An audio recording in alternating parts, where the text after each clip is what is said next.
So I am not ashamed to say that I kind of like, and I've mentioned this on past shows, I kind of like the Nintendo 64 controller.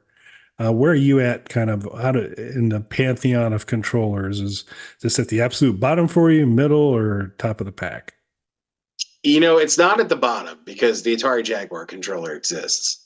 So and I love the Jaguar as a platform, but that controller it's rough to use. I can see kind of what they were going for, and especially in a game like Doom, where you can just, pick a weapon in a way you couldn't on any other platform. That's cool. But holding that thing is unwieldy. It's not as bad as that. So it's not the worst, but it's the more I get used to it, I don't mind it as much, but it's still maybe middle, lower middle for me tier, with Genesis and Super Nintendo controllers being really the top. Fair enough. Yeah. Yeah, so I don't know if it's because I'm left-handed because so while I do like it overall, and they actually design games to kind of deal with the biggest shortcoming of the Nintendo 64 controller, which is it presumes that you have three arms or three hands. Because to take full advantage of the joystick, you would need to have It was like three. an early AI program drawing of a person.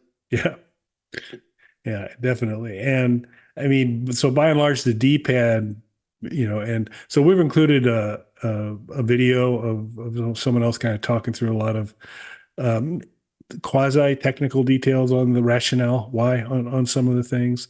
But obviously, one of the biggest things was to give you that analog joystick to be able to do some gameplay there where you can kind of, inch it up a little bit to have Mario walk, push it all the way to have him run. So you could do some things with it that a D-pad couldn't really do as effectively. You usually had to do, run was ultimately a kind of a double key pop kind of thing. You're going forward on the D-pad and you got to hit a button to do a run or something like that. And this you could do it all with the joystick. But it did include a D-pad because a lot of gamers like the D-pad, so they wanted to continue to make that available. But it seems that for a vast majority of the games, it's like you can use the D-pad or you can use the joystick, and uh, then with on the right side of the controller, you've got full access to the buttons to do that, and one shoulder button. And that's my big grumble with the 64 is that if you have a game that utilizes the shoulder buttons, that's when you really do need three hands because you're going to have to get off the joystick and jump up there to hit that, and that's a bit of a frustration for me. Yeah, it's a weird, and again, it's still not as bad just because it's basically like carrying a giant, graphing calculator playing with the Jaguar controller, but it's weird design choices, like including the D-pad when they obviously didn't want to. So now the position of the analog stick, and a lot of games just kind of force you to use the analog stick because they're also using the trigger behind it. So that's really where you want to put your hand for the best control. So if you want to use the D-pad, you're literally physically moving your hand back and forth to different parts of the controller. And if you're using the analog stick, the shoulder button on that side is useless. It might as well not exist in the game. So a lot of games are programmed as if that piece of the controller, that prong of the controller doesn't exist. So that's not a great design in that sense. And it's even if it's not, the prongs are straight down on it. So it's not like if there was more of a curve to it, maybe you could kind of turn the controller and it wouldn't be as much of an issue. It would feel like you were holding a more standard controller, but because they're straight down, it feels like you're holding the controller at an angle. So for me, it's still just a little tough to get used to. It was probably the biggest hurdle for me in getting into it, but there're such great games that are so much fun that I'm dealing with it. And I know that you can use some other controllers and third party controllers and things with it, but I'm trying to get used to using the actual Nintendo 64 controllers because I am playing on original hardware. It doesn't make sense to me to use something like that. Like I'm trying to get used to using their actual controllers as it was intended. If you really want to get weird with it, and that it is mentioned for one of the games that does it in the video that Kelly and I had watched, but there are games where you can play using two controllers at the same time, you know, because it's not weird enough Yeah. one controller. So I need 6 arms. Yeah. So there's a 6 armed approach, and I have two of those games that I know for sure do that, and I haven't tried it on either one. GoldenEye, you can do that to have like a version of like the dual analog that PlayStation had, and then most things after that that copied it. Um, and then Pod Racer, Star Wars Pod Racer, will let you use two controllers to control each of the engines separately, which just seems like a nightmare for control purposes. Like, I get the idea. I don't think it's going to be fun, but I understand why you would try it for 007 because you're getting that dual analog feel to it, and you're mostly just using the analog sticks and the trigger. But if you ever have to use a button, you have to put down one of the controllers completely and then press a button. So it's way more Yep. tedious doing it that way. But the Star Wars thing is just that's not the easiest to control. Like, it's a very good game and I have fun with it. The controls aren't bad. It's just it's a little bit of a tougher one to get the hang of. And again, I'm not a racing game person, so that's probably part of my own learning curve with it. So I can't imagine like choosing a way more difficult control scheme on purpose to try and get through that game.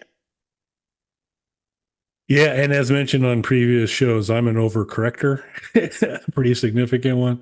So I gotta imagine something like Pod Racer would be, or Racer would be not good for me to over, because now I can double the amount of negative things I can have caused by overcorrection if I'm messing with two engines. So yeah, I'm not sure of that. So analog stick, big reason why, even though strictly speaking, it's not an analog stick, but it acts like one. So analog stick for all of our purposes.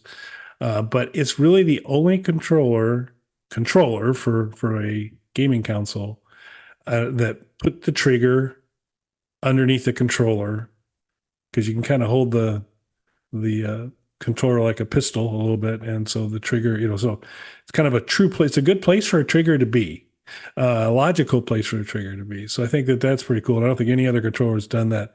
But like the RG35XX, I guess you could argue the trigger's on the bottom, but it's actually on the back. you're gonna be holding it up, but I guess between the joystick and these are the reasons I kind of still have a bit of a soft spot for this controller, because I do like the trigger on the bottom. That's a natural reflex for me. If I have a gun and I'm holding something, and it feels like there's a trigger underneath my index finger.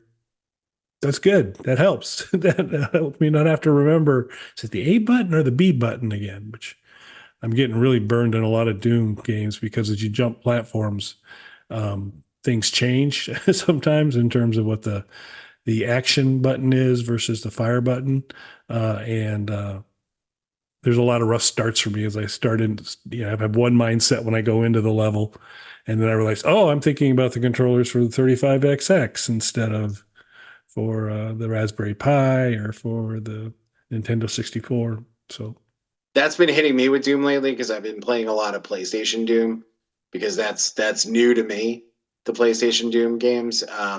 But as I'm playing them, as I'm spotting differences in gameplay, with the idea that eventually I'm sure we'll review these, trying to get a really thorough idea of the gameplay, I'm jumping to other, like I'll come out of it and jump onto it on another platform, whether it's 32X or Jaguar or whatever, to kind of see the comparison between the two and forget that those are completely different control schemes.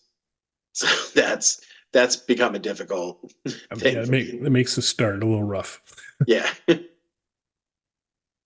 But yeah, I don't hate it, but it's not it for me, it's not the most intuitive design, but I'm getting used to it. And I could see the benefits of it, especially for something again like GoldenEye, like you said, pulling the trigger on there.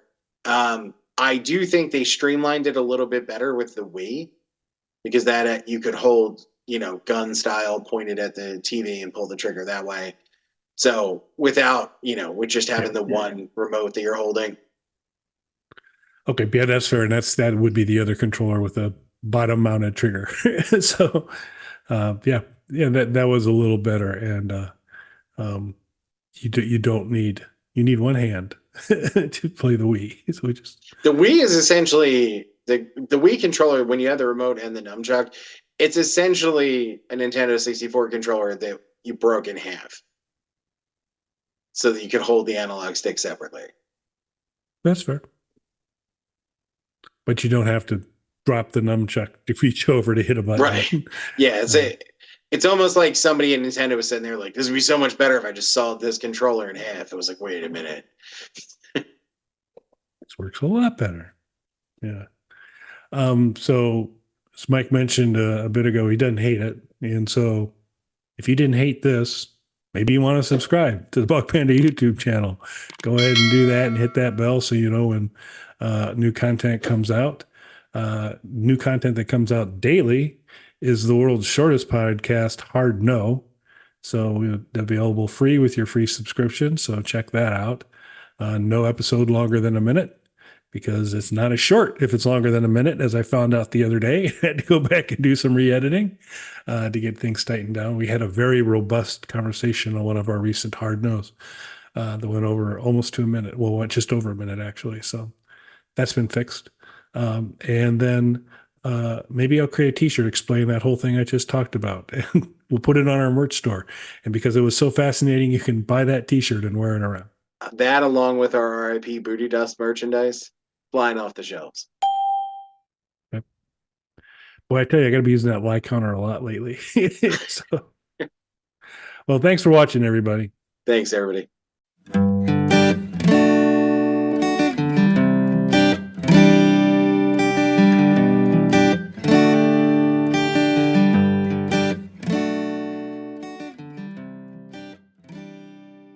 Bog Panda.